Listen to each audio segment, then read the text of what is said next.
Next question is, what are some credible resources to learn generally or deeply about the corporate field as a non-business field student? I don't mean self-help.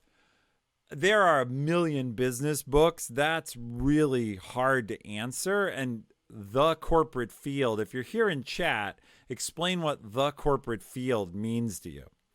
Golem, been following for a little while, but not really been able to tune in. When I first did today, I must just say that the knowledge you're providing is so valuable to me. You're very welcome. Thank you. That's awesome.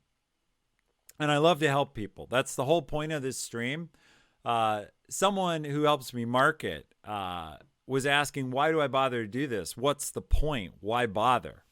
And the why bother is I've been very lucky in my life. I've been very successful. And there's so many of you that have so much chance to have huge impact on the world. I want to help you do that. And so the whole reason we do these streams and then we publish them everywhere is so that you can, this is overlapping our question, so I'm going to shorten it, but so that you can learn quicker, more quickly, and not have to go through what I did the hard way. Here, this was too long, so we're going to make that not overlap the questions on the overlay. All right. But I think they've put up my book list a few times. Definitely, I have a bunch of recommended books. Did someone answer what this corporate field was? Doom1313, the stream has helped you a lot, and you've only been here a month. Yeah, Doom, it's been great to have you here and over in Discord. By the way, if you want help from the community, we have a community in Discord that debates all kinds of topics, and you'll get a ton from it. Let's see what else we got. So read the books on the book list, pick them.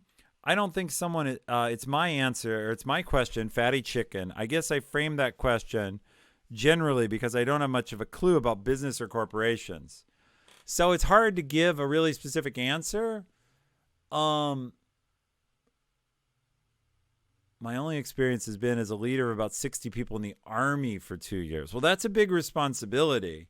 And corporations do resemble the Army in some ways. We have a number of military leaders here in chat.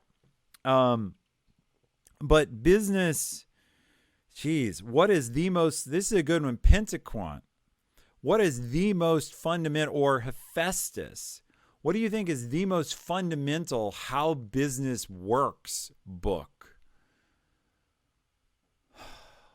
Or 40 Pink Dragons, or anybody. What would you say? Let's rattle them off. Like, how the hell does business work without this guy having to get a 4-year degree? What's the best, like, good to great, built to last?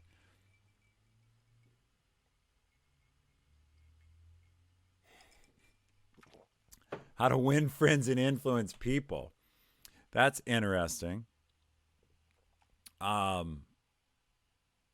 Good to Great was a great read. It is a good book. What else is a really good business fundamentals book? Oh, The Personal MBA by Josh Kaufman.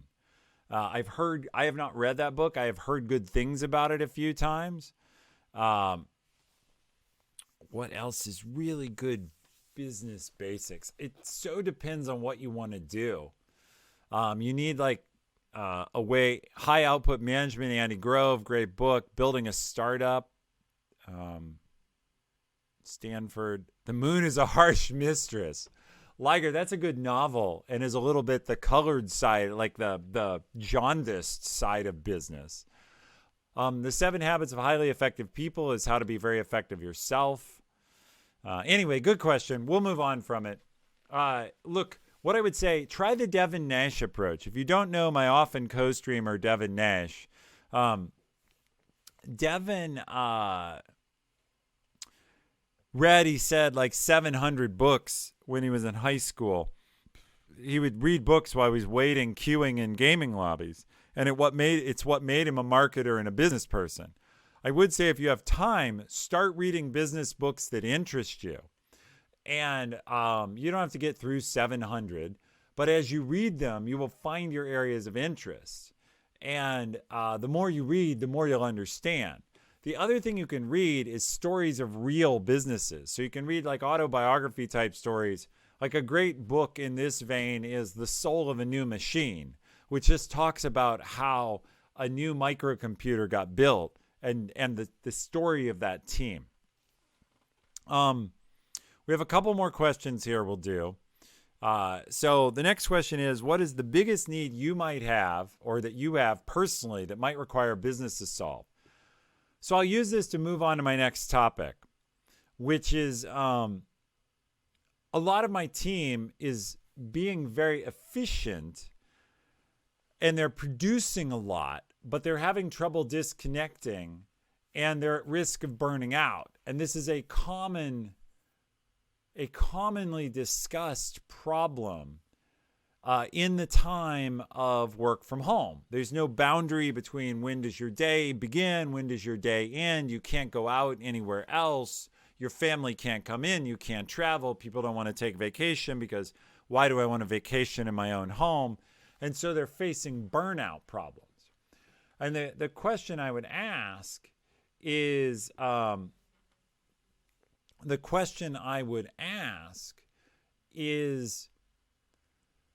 what can we do to help people work hard, produce a lot, like do their job? Not how do we help them F off, but how do we help people disconnect when the day is over? What should I as a manager do? What should the company do? What should the person do for themselves? So that seems to me like a really good, I have that problem. I think others have that problem, and it is an opportunity. Harris 5 says, just learn from freelancers.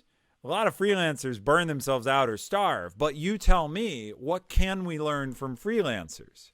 And what about, not everyone has the freelance spirit, so do all the lessons apply? But like you can imagine a personal care app like the step trackers that tries to keep you from working all the time. The meditation apps and the mindfulness apps, I think we need a new, like, should you take a break app or turn your brain off app? Maybe, maybe not. I think as a manager, helping my people keep their mental, I'll say health in quotes because I'm not talking about mental illness health, but their mental balance is a new problem I have. So, shoot, what are the solutions? Meanwhile, I'll call out RTK & Co. Yes, I do have a drink. It's a whiskey sour. And my diligent mods usually are all over what the drink is. But there it is. It's a whiskey sour made with High West Yippee-Ki-Yay, which I love because Yippee-Ki-Yay to me now always reminds me of Die Hard, the original movie. So, and next time we're probably going to do a sidecar. We had sidecars last night, and those were pretty good. The mods, the mixologist crew downstairs, well, I was going to say they were having sidecars, but I'm sure they're gone. So they might be having a second sidecar. That's a separate problem. All right, let's see.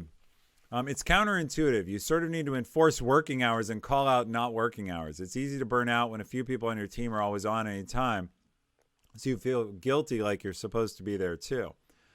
Yeah, so we've done some of that, but you're right. We probably have to set non-working hours. And there are the mods, the mixology duo, T Weirdo and 40 Pink Dragons, acknowledging that the sidecars, they're gone.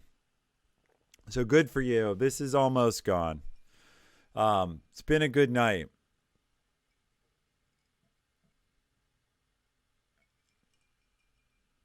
If they email after 5, you give them crap. Well, you tell them you don't have to, for sure.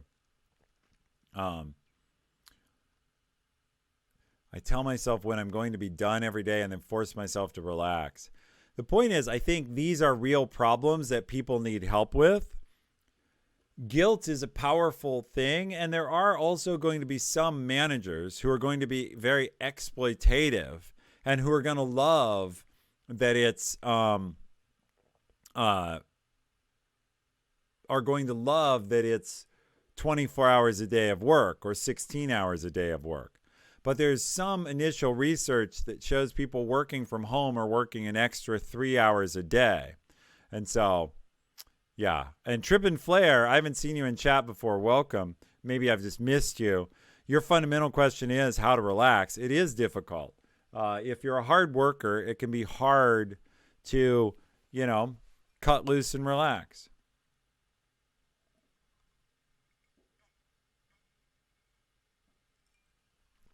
Oh, Hephaestus, you're torturing me with your answer. I like to work, and that's a problem. Um, in other words, I like to work. How do I have to do that, I guess, by queuing emails and only send them in the morning or somehow. I mean, I did take Friday and Monday off, right? I took time off. So I'm setting an example of being willing to go out of office and take vacation.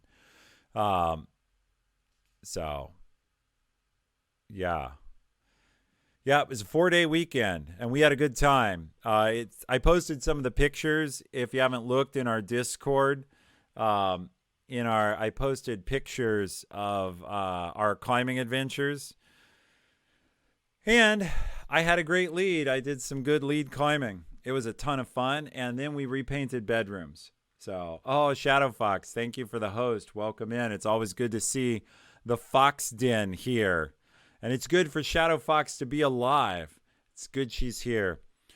Shadow Fox is, in some ways, she moderates. Boy, I can't even explain all her roles.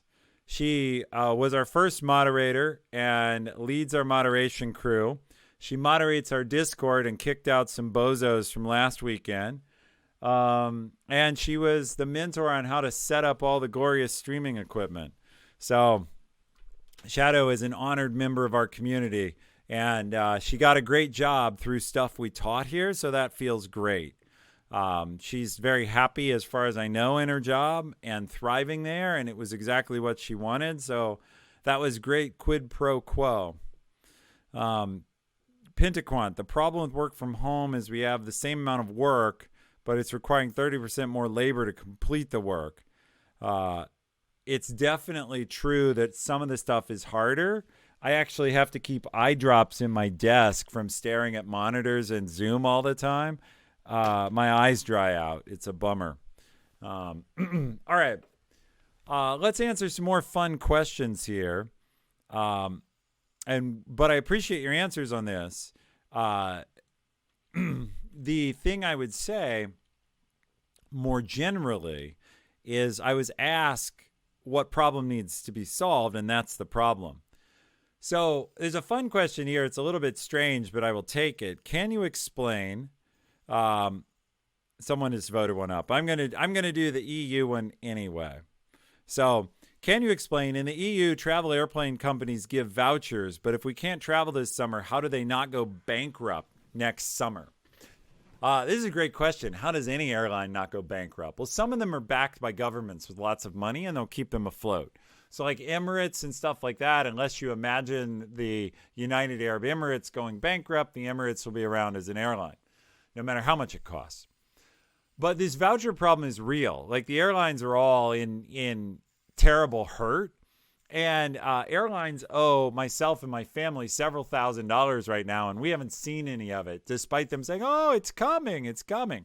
It's actually right here on this card, a reminder to chase Airbnb for money we don't have back yet, Expedia for money we don't have back yet, and KLM for money we don't have back yet.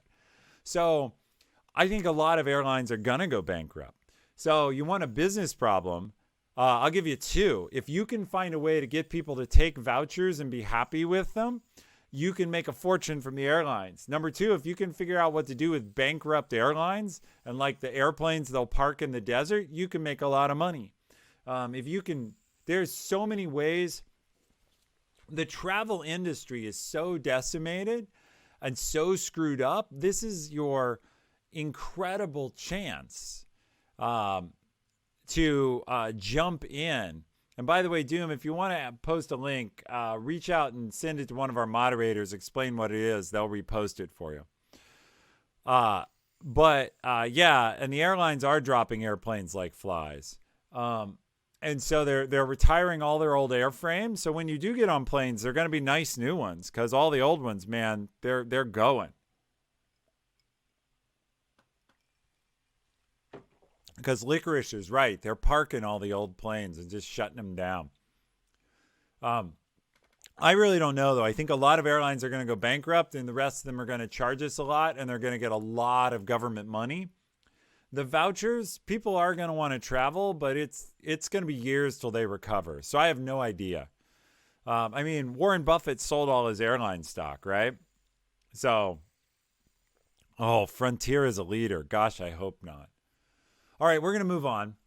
How have you managed maintaining morale in your team? Well, that's a good question. Number one, nothing maintains morale in any team like success. So our team has benefited from success. I say a lot, I run Twitch Prime and some other related stuff.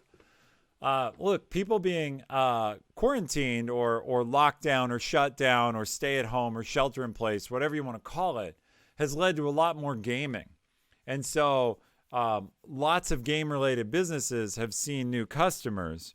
I don't talk in any detail about Amazon, but we've had people use our service, which makes people happy. And so that's great, right? Nothing makes a team's morale as high as seeing their product used and seeing their work come to fruition. So one thing that's been good is just showing my team and letting my team experience the joys of success. The second thing, though, we did is actually 2 weeks ago on Friday the 8th, we had a team day off. And I told anybody on the team, we're doing really well. You're being very productive from home. Just take the day off. And then we organized a ton of events for people who wanted to, where they could come on our private internal chat system or video system, and they could play games together. They could play poker together. We had events every hour of the day and different leaders hosting them. So we had a ton of social events, from coffee to Name That Tune to poker to League of Legends to Fortnite. I streamed a movie on Twitch. Some of you joined me for it, the movie Meru. We did all that stuff, and we just gave people a day off to chill and relax as a sign of appreciation. But I'm actually working on better ways to maintain morale. Morale is composed of feeling effective at your job, feeling connected to your coworkers. It's usually called autonomy, mastery, purpose, and connectedness. So autonomy, I have control over my own work. Mastery, I feel like I'm good at it or getting better. Purpose, I know why I'm doing it. I have an idea why it matters. And connectedness, I'm working with other people. Somebody else says coffee, not a bad call. A poker stream had 58,000 viewers. That's awesome. All right. So I'm still working on managing morale, but the biggest, look, in any type of work, the biggest way to manage morale is let people be successful. And yes, we did an awesome Jawsome. We did have a whole team day off. And a ton of people just took it and chilled with their kids or their family or whatever. And so they had a 3-day weekend. And we did that because we knew people were stressed out and they were burning out. And plus, David, you are so right. The meetings will continue until morale improves. What personality types do you see doing well working from home? I don't know. I'll have to think about that.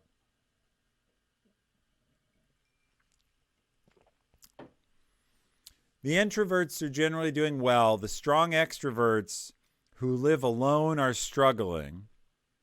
Two sets of people I've seen struggling. Extroverts who live alone, really struggling. People who like to collaborate a lot. Introverts are doing better. And for people with families, those with little kids are slowly going nuts with no break, because usually they have access to childcare or they're not trying to work. Trying to work and be on meetings while trying to care for young kids is a nightmare. So those are the tough ones. For personality types, also those who can stand a lot of Um, those who can stand a lot of video conferences. The next question we'll take is for Pentaquant.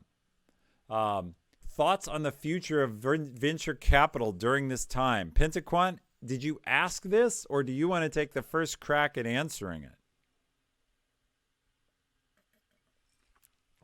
I certainly have an answer, but we'll see if Penta's here and wants to go after it. Because why ask me when you can ask an actual VC? So he's probably typing, unless he's gone home, he's probably already at home. But I think venture capital changes. And here's how I specifically think it changes. I'll let you go while I type. Sounds good. I'm sure our answers will differ. Here's how I think it changes. 10 years ago, and a little more, when you founded a software company, there was a big line item in your venture capital ask when you gave a budget for all the servers you were going to buy and the cost of maintaining and running those servers. And then along came AWS, and you could suddenly convert what's called CapEx into OpEx. So quick lesson in finance, and this is like half of all the finance I know, so pay attention. CapEx stands for capital expenditure, and it means you have to pay all this money to get a piece of capital good, a thing. And you pay this money, and then you can depreciate that good over time. Who cares about all of that? The point is, you had to pay a bunch of money to get a thing. With OpEx, you're renting something. It's operational expense. It's ongoing expense. So you're renting a person. They're called an employee. You're renting space in an office, or you're renting, in this case, compute. And the point is there, you pay as you use it, and you pay only a little bit each month. And you only pay as much as you use. And so venture capitalists quickly said, we're no longer going to give you money to buy hardware. Start your business on AWS. And maybe someday when you're big, if you need hardware, we can talk about it. But otherwise, you can start much more cheaply by not buying all that hardware. Just rent it. And AWS allowed you to rent the hardware you needed at much lower cost than the upfront cost of buying it. So fast forward 10 years. What has changed now? We have proven that, that people can work from home and be highly efficient.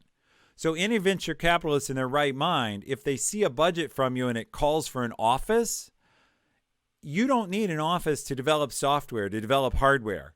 You might need an office if you have some function where you have to meet with people. So if you're a business like a bank, you might need an office. If you're a business that does a location-based business like a restaurant, you need space. But for standard sort of tech startups, no. Venture capitalists are now here's what they're going to do. They're going to take a look at businesses, and they're going to say, hey, do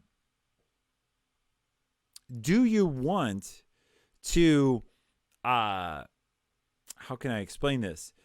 You have two businesses. They're both proposing to build the same software, but one of them wants to have an office in San Francisco, and one of them wants to be a virtual company all over the world. This one needs office rent in San Francisco, and they're going to hire all the people in very expensive San Francisco. Everyone else, the other company, is not going to have an office expense at all, and they can hire their people in low-cost geographies all over the world, or at least all over the same time zone, or the U.S. and Western Europe, or you make up your mind. But that's going to be much cheaper employees and no office costs. So I think the biggest way one way, not the biggest way, we'll see what Penta comes up with. The future of venture capital is going to be only funding people for distributed non-office headcount expenses and getting more leverage as a result. That's what I believe is one of the futures of venture capital. Beyond that, I read this great article last night about how money seeks the highest rate of return. And so with zero interest rates, basically the interest rate for just putting your money in a bank, that money is now worth nothing, right? You put it in a bank, you get basically nothing for it. So you have to put it somewhere higher risk. So actually more and more money is going to be available in venture capital as people with money seek higher return. They're going to look for something that pays more. So that's where I think it's going. Yeah, even more than already. Now, it might pull back short term because people get fearful and whatever. But basically, in a zero interest rate world, you put stuff elsewhere. And doesn't that consolidate the best talent at top companies? Virtual work, maybe, because now, like, let's say you consider Amazon a top company. We can hire someone who won't move out of Timbuktu because they can work remote there, and so we can get the very best person. Maybe, but remember, top talent loves autonomy and loves to build their own things, so I don't know. Well, Hephaestus, I think that's going to change. Not every top company is willing to hire virtually. I bet that changes because it's been proven effective on massive scale. Yeah. Yeah, I see the thing about now, Victor. Thank you for that. I want to read what Pentaquan had to say, and then we'll move on.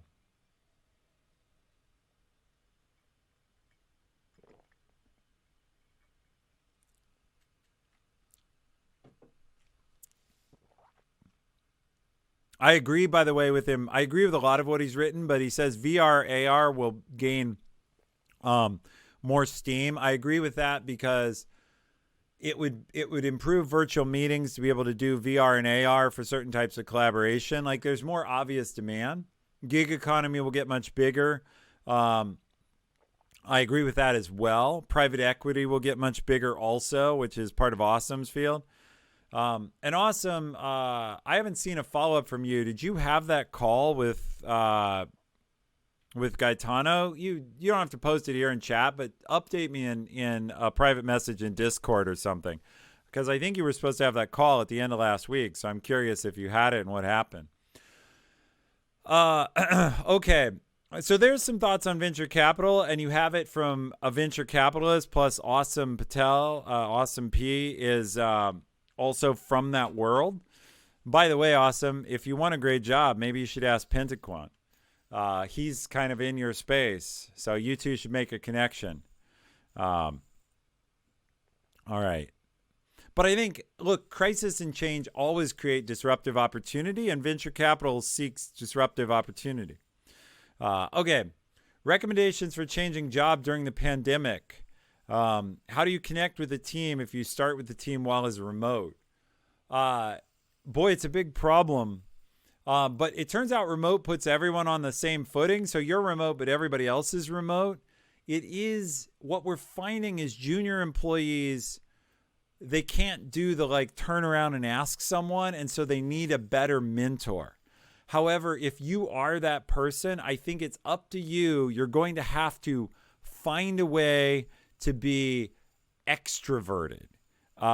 You're going to have to find a way to reach out. You don't have to be an extrovert, but to reach out and connect yourself, because otherwise you are on the outside looking in.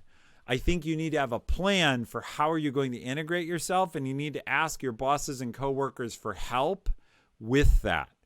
So I would both have a plan for how you're going to ask for help and have a plan on how you're going to do it yourself, and do both of those plans in parallel. So that's a quick answer. We're going to speed run from here because I'm going to cut it off at 7:30. It's been a good chat with everyone. This has been fun. We have a huge viewer count now. I'm sure that's in part in thanks to Shadow Fox bringing the Fox Den. It's also in part Devin going offline. And our viewers who watch Devin showing up. But what traits do you think are conducive to being successful in starting up a business? Oh, wow. Grit, and grit. The ability to take risk, to do whatever is needed, and to stick with it. The ability to pivot when your stuff goes wrong. You've got to, if you really want to start up a business, you've got to be brave and persistent. Almost every person who started a business has a string of failures of some kind behind them. Very, very few are first-time successful. Very few businesses succeed with their initial idea. They learn and adjust on the way. So being agile and being persistent and being willing to take a ton of risk go way into debt. Hephaestus is taking action without needing permission or approval, for sure, because there's no one to give it to you. You've got to have the courage of your own convictions. So, yeah, tons of things there. Any tips for a college student starting a virtual internship in a few weeks? That's the next question. Yes, all the same advice I just gave to the person switching jobs. That plus figure out how to start delivering value right away. Build something, do something, ship something, publish something. Do real work in your first week. Do not get caught into the trap. Oh, I need to get to know a bunch of people. I need to learn a bunch of things. I'm not ready to contribute. I need to meet some more people. I need to read some more. I need to study some more. The number one thing that differentiates the interns that succeed at Amazon from those who don't, and we have actual research on that, are those who figure out how to deliver something or start building, start contributing in their first week, from the ones who just feel like they need time to get their footing. Even if you're wrong, even if you screw up, try to do something, not try to learn. You've got to contribute, ship, deliver, build. So, and have those eye drops handy. That's probably true. All right, so that's all our questions tonight. Sort of. We have one question we're not going to answer, but for those of you who are Twitch insiders, I will answer it indirectly in this very memer way. I want to wish happy birthday to the wonderful person who's starting a renewable biofuels business. Happy birthday to you. And with that, it's been fun talking to everybody. What am I going to do for my next show? I'm going to be back a week from today. I've had some help from Awesome P, who's here in chat, one of our VIPs. We're going to have, he's created a slide deck. We're going to take one of the senior folks from Wired, put out a great list. I'll see if I can show it real quick. We're going to take his list of unsolicited advice. He calls it wisdom. I'm going to bring it up real quick. His name's Kelly. I'll bring it up real quick. This is his unsolicited advice list. It's all these different points of advice that he offered on his 68th birthday. I'm going to go through them. Awesome has helped me group them up into topics, and I'm going to give my take on them. So I want to go through these because I thought they were pretty cool and they make a fun discussion. I'm not going to link it. If you're really curious, you can find it yourself, Trip and Flare. But otherwise, what you can do is you can come back next Tuesday, and I'm going to give my take and input on them at a little more. But I love little pithy pieces of advice. Like this one here says, being enthusiastic is worth 25 IQ points.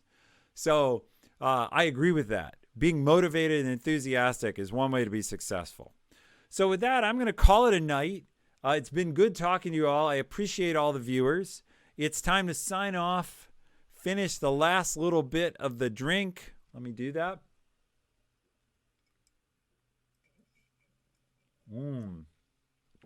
Here's to you, everybody. Cheers as always. Thank you very much for being here.